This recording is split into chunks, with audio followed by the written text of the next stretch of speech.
എത്ര നല്ല മനുഷ്യനാ ഈ ഗഫൂർക്ക.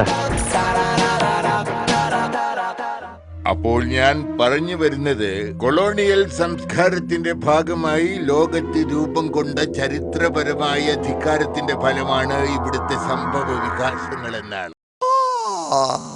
ചിലർക്കൊന്നും ഇത്തരം കാര്യങ്ങൾ തലയിൽ കയറില്ല, കാരണം അവർ അല്പന്മാരാണ്. ഞാൻ പറഞ്ഞു വരുന്നത് രണ്ടാം ലോക മഹായുദ്ധത്തെ കുറിച്ചാണ്. ആ യുദ്ധാനന്തരം ലോകത്ത് രൂപപ്പെട്ട മൂല്യച്യുതിയുടെ ബഹിസ്ഫുരണങ്ങളല്ലേ ഇന്നത്തെ ഈ അവസ്ഥയ്ക്ക് കാരണം? മറുപടി പറയണം നിങ്ങൾ. അതുകൊണ്ടാണ് ഞാൻ കവിത എഴുതിയത്.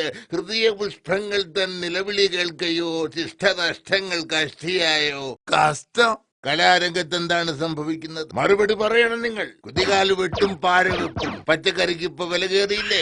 ഏതോ കലാകാരൻ പാര വെച്ചിട്ടായിരിക്കും. ലോക നിലവാരത്തിലുള്ള കലാസൃഷ്ടികളുടെ ഉദ്ഘോഷങ്ങൾ വ്യാസ്മീകൃതമായി കൊണ്ടിരിക്കുന്നു. ആ വ്യാസ്മീകരണത്തിന്റെ പ്രതിധ്വനിയല്ലേ ഇന്നിവിടെ കാണുന്ന അരാഷ്ട്രീയ പ്രവണതകളുടെ ഉദ്ഘോഷങ്ങൾ? മറുപടി പറയണം നിങ്ങൾ. എന്റെ പ്രസംഗം കേൾക്കാൻ തടിച്ചുകൂടിയ ഈ ജനസഞ്ചയത്തോട് ഞാൻ ആവേശപൂർവം പറയുകയാണ്, ജീവിതത്തിന്റെ ആന്തോളനങ്ങളിൽ വീടുപോകരുത്. സമ്മോഹനത്തിന്റെ അടിവേരുകളിൽ നിഷ്കളങ്ക യുവത്വം വീണുടയരുത്. ജീവിതം ആസ്വദിക്കൂ. ഇതുപോലുള്ള ശല്യങ്ങളില്ലായിരുന്നെങ്കിൽ ജീവിതം ബഹുത്ത് സുന്ദരേ.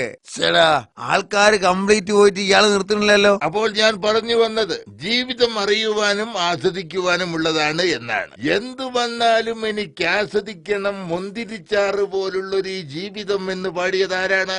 മറുപടി പറയണം നിങ്ങൾ. ഒന്ന് ഇറങ്ങി പോയി കാക്ക, നമ്മക്ക് ഇത് എടുത്തേച്ച് പോരെ പോണം. മറുപടി പറയണം നിങ്ങൾ. ആരാണത് പാടിയത്? എന്തു വന്നാലും എനിക്ക് ആസ്വദിക്കണം, മുന്തിരിച്ചാറ് പോലുള്ളൊരു ജീവിതം. ഏതെങ്കിലും മുന്തിരി കച്ചവടക്കാരനായിരിക്കും.